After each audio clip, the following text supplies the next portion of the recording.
Carries unanimously. All right. We do have a couple of visitor presentations on our agenda today. Mr. Edwards from Malden Jenkins made his presentation last night and chose not to be back today. So we will move to number 2, Mr. Griffin Watson with Sam's Memorial.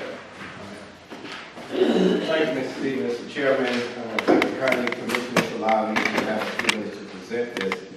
Before I do want to thank Chair David for assisting us in one of the first phone calls we did when we, I would say, rediscover or even make it more known to the world of the Kumbaya in the history of McIntosh County and Darien. He was very much in support.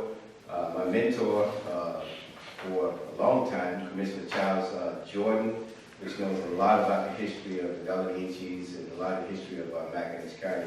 And I appreciate them working with that project. Retired County Commissioner Joe, we've been working together for about 30 years, so we both known each other for a long time. So I'll stop there and go straight into what we would like from the county commissioners. We were working in the area for nearly 30 years now, 85, more like 1987, when we really got involved in doing work. At that time, we were in Crescent and Commissioner Jordan district, and he supported us 1,000% in everything that we do. In the county, I must admit, for the last 2 decades, 20 years, has been working with us in the nonprofit, to the point that we receive not only state but national recognition for the work that we were doing. One of the best drug prevention programs in the United States of America, on Capitol Hill Awards and all. Since we've been in operation, we received funding from the state of Georgia governor, federal, state, foundation, you name it. More importantly, we received a lot of funding to Attorney Ed Popple, and he was going to tease him, but he'll hear about it. We talked to him yesterday. He was a young lawyer back in the 90s and told us about the drug prevention funds. And I still have a copy of that paperwork, and through the county assisting us with the drug prevention program, both here in Darien and in Crescent. I don't know the exact amount, but I can very easily say $15,000 to $20,000. And the governor gave us $10,000 to the nonprofit to help develop the apartment complex that's out there now. Back then, we didn't have the funds. David Earl Lane, I have a copy of that letter here. He's been, wow, about 1,000% supportive of us in anything that we've done. And he gave us an abatement because the state of Georgia and the federal government, if you don't get cooperation from the city and from the county, you can't do it. And this room that's dedicated here, Mr. Bloomstein, the mayor, he rode with me and I said, Mayor, we need water and sewer. The federal government said, right on the crossing there, if you don't get city water and sewer, we've had $3 to $4 million we can give you for this project to bring better housing. But if you don't get city water and sewer, it's dead. And because of David Earl Lane and the mayor, we were able to get those letters, and they did everything they could to help us to make that happen. Abatements, tapping fees, so it happened. So I'll wrap it up at the end is that, unfortunately, as a vital nonprofit, I've done work for the President of the United States and all, under George W. Bush, and still doing work. Congressman Jack Kingston for a long time. He's had meetings in the building. Oprah Winfrey Network came in there for free. We never received any funds. Something happened. We don't know exactly what happened. They start charging us taxes. We never had to pay taxes. All of the other nonprofit churches and places, they've never been brought before any commission. It's done. We've been charged taxes for the church property that the church had. We've been charged taxes for the habitat houses that we established. We donated that land to the habitat. And Habitat was charged taxes, and then we were charged taxes on the same piece of property. So what we are begging and asking, someone give us direction. We went to court, and I'm wrapping it up, in 2000, well, we were going to go to court in 2010, 2011, thanks to Attorney Ed Popple and Richie Doe, they handled it, that was taken care of. Now it's popped back up again. It was like $7,000, went to $25,000. Now it's up to $35,000. And the young man that we're trying to help, and he's going to carry on part of my legacy, I call it, because I'm getting older now. And they want to do some of the same programs, and we're trying to fix it where they can get the property for little or nothing. But they're afraid now with their lawyer. And the lawyer said, well, we'll work with Mr. Watson. I said, well, hold up. Let me get with the county officials and see if we can work this out. So for nearly 17 years, we've been getting a tax bill. And fortunately, they have not taken it. They put in the tax sales one time, and that was eliminated. We thought it was over with. Attorney Ad Property said, that's a nonprofit lots. And I said, I know. You were there. Commissioner Kelly Stratton and her kids was in the movie that we did. Most all of us did. We had fun. We never got paid for that. It was there. So I'm going to ask this group, Patrick, if you can, figure out what's going on. What do we need to do? We have every piece of documentation from the White House on down, federal tax ID. We just don't know how to make it go away. It goes away for like 3 years and it pops back up. It goes away for 5 years and come back up. Now, we just need help to get this resolved. And I don't want to get in court and our nonprofit bring in a lawyer to solve all of this. So please help us if you can. Zach Memorial Community Economic Development.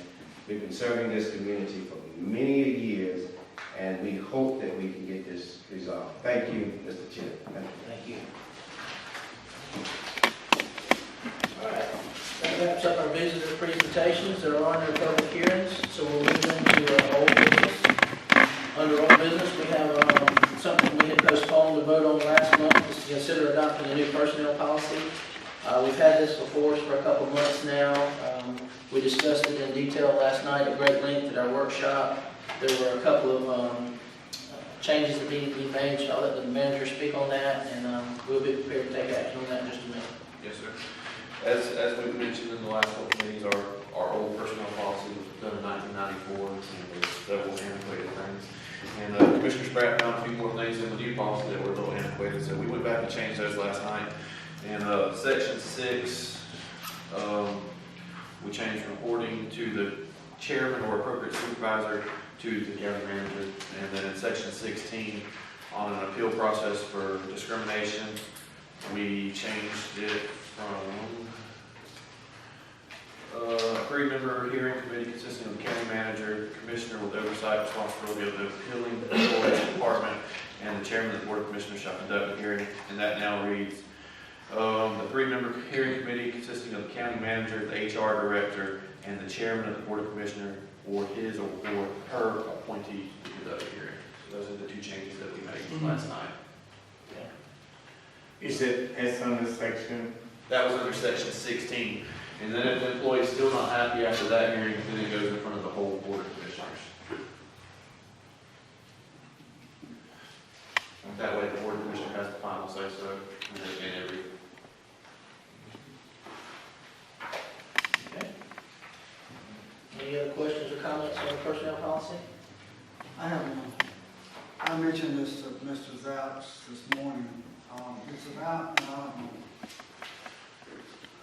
my copy is not numbered, so it's under the section 13, substance abuse policy.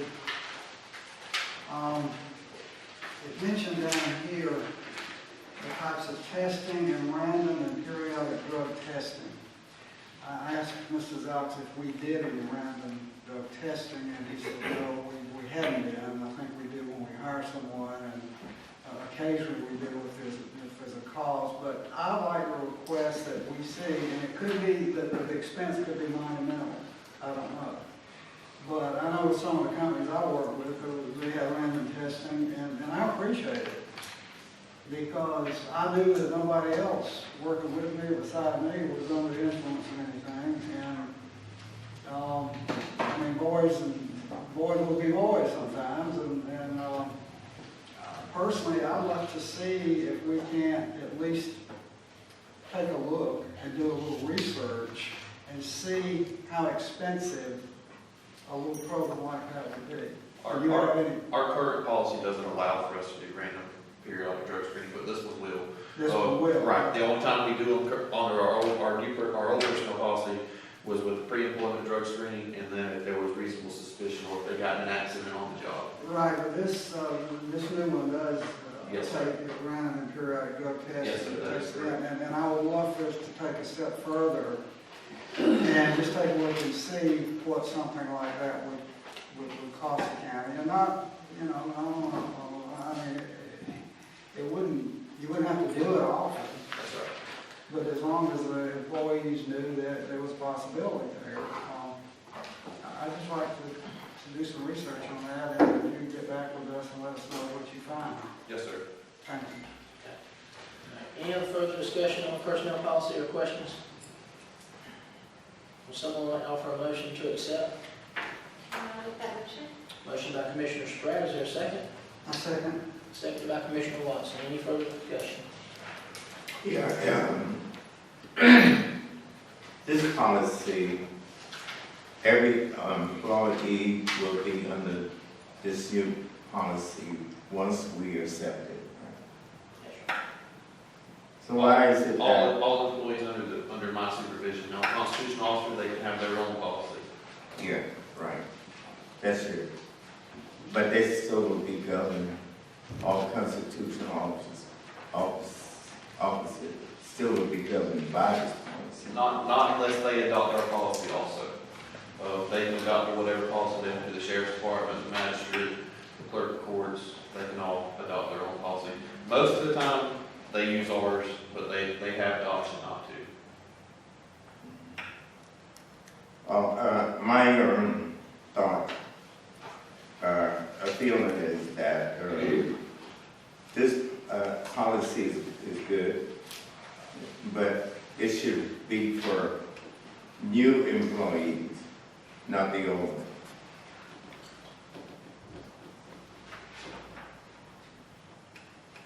But No, go ahead, I mean, I mean, the policy that you have in front of us now, I would like to see all new employees, or I can make a motion, like, that all new employees be governed under this policy. But the employee that are current, they will be under the old merit system. we're not under the merit system now. We're under an animal personnel policy from 1994. Which is the merit system. I didn't read that anywhere in our previous policy that it was a merit system. And I don't know Yeah. that, why wouldn't everybody play by the same rules? I don't think there's anything that's really restrictive, more restrictive in there. I think it was just brought up today to 2017 from 94. But I mean, absolutely, if you can make a motion. Yeah. Well, I make that motion. What is the motion? The motion is that all new employees that are hired as Oh, of excuse today. me, Mr. Jordan, I'm sorry. Ms. Spratt's already made the motion Yeah, I to know that. adopt. Yeah, true. So let's finish Okay, that go motion. ahead, go ahead. So, any further discussion on the current motion? All right, is there a second? Yes. Who's second? Mr. Watson, I'm sorry, I didn't hear that. All right, so we have a motion by Commissioner Spratt, and a motion, oh, we did, you're right, I'm sorry. So, all those in favor, please say aye. Aye. Opposed? Aye. All right, motion carries 3-1. So I offer a motion that all new employees that hired as of this day will be under this policy. But the current employee will be under the old merit system. Okay, we have a motion on the floor. Is there a second?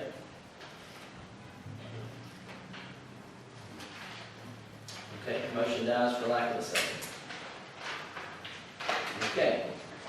Next item, first item under new business will be to consider proclaiming April 2017 as National Donate Life Month in McIntosh County. We will take action on this. Would you like to speak on that, please? Yes, sir. April is National Donate Life Month, and Life Month Georgia's asked the commission to proclaim this month as National Donate Life Month in McIntosh County to help provide awareness and show support of the life-saving mission of Lifelink of Georgia. And so I've put this on our letterhead and ask that y'all consider this today. Okay. We did have a brief discussion on this as well last night. Is there any further comments today or any questions? Okay, would someone like to offer a motion? Motion by Commissioner Williams. Is there a second? Second. Seconded by Commissioner Spratt. Any further discussion? All those in favor, please say aye. Aye. Opposed, motion carries unanimously. All right, number 2, consider proposals from PC Simonton and Associates Incorporated for engineering services for the Highlander Trail in the amount of $30,000. This is an action item. Would the manager please speak on this as well? Yes, sir. Back in February, we approved the grant with CRC. It was a $3,000 grant. We had a $30,000 match. That grant was for the extension of the Highlander Trail from Blue Hall to the Colorado Causeway. PC Simonton's performed the work for us in the engineering for the first stage of that project, and now they've provided us with a proposal to do this section. The proposal includes the engineering of the trail, including all surveying, permitting, design, and preparing all bidding documents for the project. The total cost for this engineering will be $30,000. And as we stated last night, that was planned for the 2016 SPLOST, and that's where those funds will come from, Yes, sir. other than the grant monies from the CRC, correct? Yes, sir. Okay. All right. Any other discussion at this time? Will someone like to offer a motion to approve this? Let me ask a question. This is a study. This would be engineering drafting Yes, sir. to extend it. But there are funds there for this. Yes, sir. We have Right. $3,000 in grant funds, and we have another $30,000 in 2018 loss. Okay, so how far would that take us? It'll get us from where the trail ends now at Loon Hall to the Colorado Causeway. And this is just for the engineering. We'll still have to apply for grant funds for the construction. Okay. Okay. Okay. Will someone offer a motion on that? I'll promotion that this be approved. All right, motion by Commissioner Jordan, A second. seconded by Commissioner Watson. Any more discussion? All those in favor, please say aye. Aye. Aye. Opposed? Motion carries unanimously. Okay, number 3, would you consider a lease extension with Kimberly G. Mixon for the overflow parking lot at the Lions Club Park? We will take action on this as well. Can the manager bring us up to speed on that? Yes, sir. For the last several years, we've been leasing this property from Ms. Mixon for overflow parking at Lions Club Park. It's helped out a lot with the parking issues there, and we still need to keep that going. This is a 1-year lease. It's the same exact lease that we did last year, and it's for $200 a month. Okay. All right, would someone like to offer a motion on this? Number 3. I'll make that motion. Motion by Commissioner Spratt. Is there a second? Second. Seconded by Commissioner Watson. Any discussion? All those in favor, please say aye. Aye. Opposed? Motion carries unanimously. Number 4, McIntosh County landfill update. The manager speak on that. Yes, sir. In this week's paper, there will be a notice for a public hearing to receive comments on the proposed C&D landfill. The hearing is scheduled for Monday, May 15th at 5 p.m. at the courthouse in the old commission meeting room. We have to advertise this public hearing 30 days in advance. And then once the public hearing is held, there will be a 2-week waiting period to review all the comments at the hearing. And then at that time, we will be issued our permit for our C&D landfill. So that's looking about getting that right at June 1, somewhere right in there. Once we have our permit in hand, we have 180 days to be operational on our C&D landfill. If you remember, our target goal for that opening is in September. It's been delayed several times, hopefully we can make this goal. If you remember last night, the auditor talked a little bit about us running upside down in the landfill fund. I think it was a $200-something thousand upside down in that fund. We currently have 2 companies interested in bringing us their C&D material to our landfill, and we are talking terms with them now. But that could bring in close to $250,000 to $300,000 more a year to our landfill, which would put us back in the black. We may have something for y'all next month to consider on that. So Just keep that in mind. Okay. All right, does anybody have any questions or comments for the manager? Once this landfill start running, what is the life expectation of this? I'd have to get with Mr. Todd on that one. We wouldn't know because we don't know how much C&D material we're bringing in. We wouldn't be bringing in yet. But this is just for construction demolition. This isn't MSW. Only on the construction? Right now, currently on MSW, I think we have 11 to 15 years left. Okay. Okay. Any other questions or comments on this landfill update?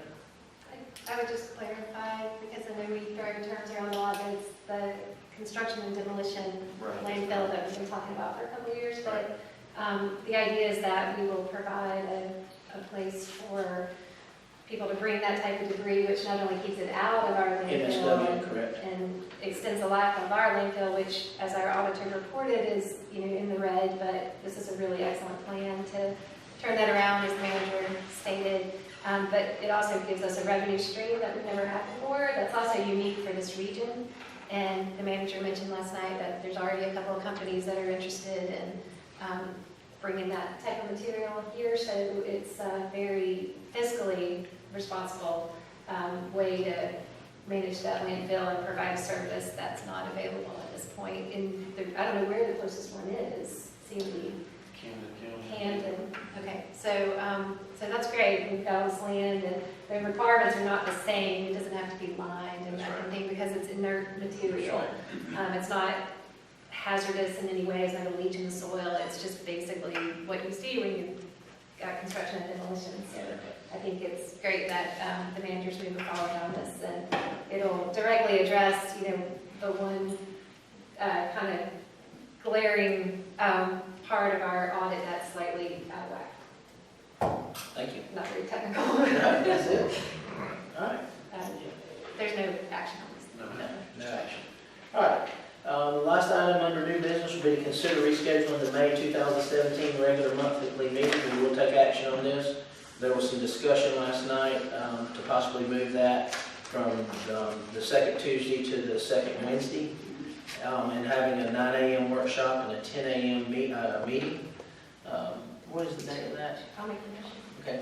I'll make the motion that we move the meeting from May 9th to May 10th, Wednesday, with a workshop at 9 a.m. and a regular meeting at 10. Okay, we have a motion. Is there a second? A second. Seconded by Commissioner Watson. Any further discussion on rescheduling the meeting? All those in favor, please say aye. Opposed? Motion carries unanimously. Okay, that wraps up everything on our, under our new business agenda. So we'll move into commissioner reports. We'll start with Commissioner Williams. Thank y'all for being here. Also, we had a great weekend with the Blessed. Everybody that was involved, that did a great job. Good crowd down here, good weather. Lord bless us with a beautiful weekend. And we appreciate y'all hearing and being with us. And also at Barrington Park, County Manager's update on that. I'll let him know. Thank y'all. All right, Commissioner Watson. I don't have a report. I've got a question to Mr. Zaux. I think most everybody I know knows that I'm extremely interested in our road systems. Especially up in, I'm a little selfish, but up in District 4, since we have a lot of our arteries that are county-owned throughout our area, not unlike some of the other districts. We have 17 and a couple of state roads going through, but I've done some research over the past few months, and I find that we have an overabundance of artery roads in District 4 that require maintenance, and I think for the most part we do just about everything we can, and we all cooperate with each other. But I'll ask, we just done some resurfacing and some paving recently, Mr. Bouts. Can you tell me when you will be requesting recommendations? I understand that we are escrowing or accumulating SPOS funds now. This is not going to happen for a year from now, probably the next paving, if I'm not mistaken. I hope I am mistaken, but I think I understand the way it works at this point. But I've got 4 roads right now in the district that I can identify that really need some attention. And you and I discussed most of them. And I'd like to know when you will be requesting our recommendation for road repairs, although it's going to be probably a year from now. I'd like to, you know, I'd like to be heard, and I'd like for somebody to know that we're trying to do these roads. I mean, I've got probably 50 miles of county roads just in arteries alone. And that's excluding roads and subdivisions and things like that. I mean, we're talking about Harris Neck, Young Man, Jones, Belhammock. I call those an artery. And if we take a look, and if we're all fair and harmonious commissioners, we need some help up that way, because we've got a dominance of roads and roads to be repaired. So, do you know, have you got a schedule when you're going to be requesting? You're probably looking at it for, as far as SPOS funds, you're probably looking at a year and a half to 2 years before we go do any kind of construction there, because we're building that fund up. Now, as far as LMIG, that comes in every year, so we can look at some of those roads with the LMIG project. And then also, I think I mentioned this last month, but I did apply for some additional LMIG funds to strike Belhammock and Fairhope, and then some additional work on the Harris Neck Road where the roots are a problem into the road. Those applications are due April 14th or 16th, I can't remember, but I did submit that application 2 weeks ago, so I have not heard back from them yet, but the deadline hasn't come yet. Well, I'm sure you will, but as soon as you get the response, yea or nay, please let me know, because I'm beside myself as far as getting roads and road repair. We talk about trying to attract industrial and you know, it's part of the whole package here. I mean, it's not just the industrial development authority, it's not just school board, it's what we look like as a county. And if people are going to come in here and move into some areas up in the north, down here, whatever, they're going to look around road systems as well, not just school systems and not just for areas that we can move warehouse space in. And if they're driving up through our district, or most districts, I think we have to really be retrofitted as best we can. And I know it is what it is, and we can only do so much, but I just want to go on record to say we need help. And if there are grants or whatever is available, I'm willing to help with them. But I just want to record to say that. Yes, sir. Okay. Does that conclude your report? Yes. Thank you, Mr. Lyon. Commissioner Jordan? Yes, I have a couple of items here. One of the issues that I have, we talk about fire station in the north end, but then again, I have fire station in my area that need to be addressed. Number one, the fire station in Meridian, that need to be addressed, and also the fire station in Crescent. This fire station in Meridian do not have water, and that need to be addressed. We put back up the fire hydrant at 99 and Swamp Road, but we need to extend the water system to the fire station in Meridian. I think we have like, in that area, like 3/4 inch pipe. So we need to extend that. And also, the Crescent area, the fire truck was taken away. I want my fire truck back. Also, that will help the people in the Belleville and Johnson Road area, help them with their fire rating. So I would like to see if that is taken care of. Also on the Reed situation, there will be a letter, believe in that. And for people from the north end traveling 20 miles or more to come to Darien to be in activities here where they could be in activities in Elonia. So I think that the situation needs to be balanced. And right now, we are not using Elonia Park. And I also requested that we improve it and we put some more, maybe 1 or 2 more pavilions out there. I would like to see that if we can do it under the sports fund. Actually, there is some action going on. If you were finished, I was going to ask the manager to respond to that, because there's some things happening daily on that park out there. Okay, Not good. activities, but progress, getting it back to where it needs to be. Yeah, well, I'm constantly monitoring that and yeah, I've seen some activities going on, but in acts and I mean, the citizens asking me what's going on, why can't we do this, why can't we do that? Then, you know, I have to, you know, reinforce and make sure that we get something done there. Yeah. You want to address that? Yes, sir. Last Thursday, I met with Brandon Jones, our engineer out there, to look at some of the drainage issues out there. He is working me up a little proposal. We talked about maybe doing some French drains in one of the outfields, and then some swells along the edge of the fields to drain the water out of there.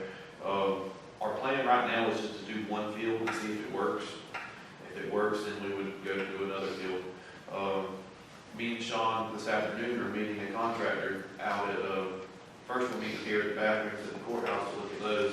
And then after that, we're going to Elonia to work on the bathrooms in that building and address that building up a little bit. We were told several years ago that building should be condemned out there. However, Ad and I were out there with Bush, the Leisure Services Director, 2 weeks ago. That building's not as bad as everybody said it was. I think that we can probably get it back up and running for $10,000 to $15,000. So we're going to let a contractor look at it, see if his guesstimate is the same as ours, and then we'll be moving forward with some of that stuff coming up soon. The lights have already been repaired, the lights are fully functional. Yeah, I see that. So Yeah. there is some things taking place out there, so hopefully it'll be sooner than later. Okay. Okay. Perfect. All right, so that in my report. All right, thank you, Mr. Jordan. Thank you. Commissioner Spratt. I will, but you can. I was just going to speak to you, but you can. I just mentioned last night, I wish they could have come today and make a Absolutely. presentation, but our auditors presented our audit last night, and I'll let the chairman and manager speak about that, but it's good news, and that, of course, is for fiscal year 16. But I did want to mention one point, and this is something that has come up a few times. I think even our manager addressed it in his letter, his introductory letter to our budget, and that is, and the auditor mentioned it last night as well, and that is that we should create a reserve fund policy. Absolutely. And that was a big, that's something that the auditor committed us on, is having a reserve fund, which is really outstanding, especially for a community our size. And he said it fell out of the sky. It was a little harder than that, but nonetheless, it's there, and I think it's really important. I think we've all acknowledged that in workshops and so forth, that we craft a reserve fund policy that we can all agree to, and maybe we start, now's the time to start moving forward on that. So I just wanted to throw that out there, that this might be the right time to address that from a policy perspective. Otherwise, I echo Commissioner Williams. It was a beautiful weekend, good turnout for the blessing, and they had a good time. Okay. All right, manager's report, I will just touch on the audit for just a minute. They did come and present last night. Had a very good report. They did ding us on a couple small things, nothing earth-shattering or groundbreaking, but we got a good report. We are in good shape. Nobody waved a magic wand in the last 12 months to put us in that shape. There's been some tough decisions that pretty much everybody at this table has been a part of for the past several years. We are blessed. The county is healthy and appear to be in the black. We do have a landfill fund that was touched on that is in the red, but I think that's typical with landfills, and he touched on that as well. But overall, I just congratulate and commend everybody that's a part of this staff and part of this commission on a job well done. Like I said, we didn't just get there in the past 12 months. It was a long time coming. We made some changes and tough decisions that I feel like has got us to this point. So just commend the staff and the commission on that, job well done. I agree with you on we've talked about the reserve policy, and I do think it's definitely time. We talk about it, we haven't taken action on it, but it may be time to put something together to bring before the commission on the reserve fund, if you would. I have some ideas on that. Okay. Okay, and again, just commend the chamber and all those involved, all the volunteers on the blessing.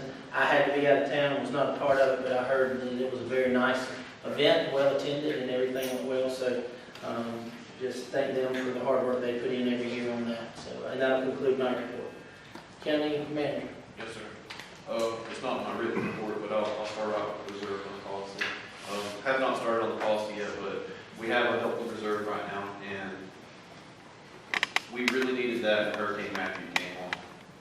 We, right now, we've paid out over $2 million in all storm-related expenses. And if we wouldn't have had that reserve fund there, we would have had to borrow the money, we'd have to pay interest on it, so it would have cost us more. So once we get reimbursed by FEMA, we would put that money back into the reserve fund and build our reserve back up. We actually haven't tapped into it yet. We've been operating off the general fund, but the general fund is getting low, so I'll probably have to transfer some money soon. But it would just be money that washes in the end when we get reimbursed from FEMA. The Shellman Bluff well system, the well has been drilled, the water lines have been run. The tank and the electrical components should be installed over the next couple of days. Once that's done, we'll start taking water samples. And at this time, it's looking like it should be up and running within a week. The medical center opens Friday. We did have a plan B to supply them water. We are working off plan B right now, but they will have our water within a week. Fort Barrington Park, the bathroom project is basically complete. We have a few odds and ends to complete, such as shower curtains and toilet paper holders. We've met with Coastal EC out at Barrington to add a few more security lights around the park, and we are also exploring other options for security measures at the park. The county's comp plan is due in February of 2018. In conversation with the CRC, it usually takes about 18 months for this to happen. I have been in communication with them. They said that they think they can get it done before then, and state law requires the CRC to help us with that free of charge. The service delivery strategy, I submitted a revised copy of it to the city of Darien yesterday. So I'm waiting on them to review it, and I'll also get y'all a copy of it sometime this week via email. And once I hear feedback from the city and from y'all, we will schedule a public hearing and take action on the plan. Lions Club Park, the new building is complete, and Leaf Service is currently moving in. I think they had ball games up there last night, had a concession stand open for the first time. I haven't talked to Butch yet, so I don't know if that happened. That was the plan. But hopefully everything went well with that. We have released the RFP for the lighting. It's due April 27th, so we should be able to take action on that in May. We're currently working on the RFP to renovate the bathrooms at the courthouse. We plan on having that advertised to the paper this week, so it'll be in next week's paper, and that would make it due mid-May. We may have a call meeting to award the project, or we might just wait till June to do that. And then also the fiscal year 18 budget, I've started working on those budget worksheets, and they should go out to the department by the end of the month. Okay, does that conclude your report? Yes, sir. All right, I see our county attorney did not make it back, and no need for executive session. We will be adjourned.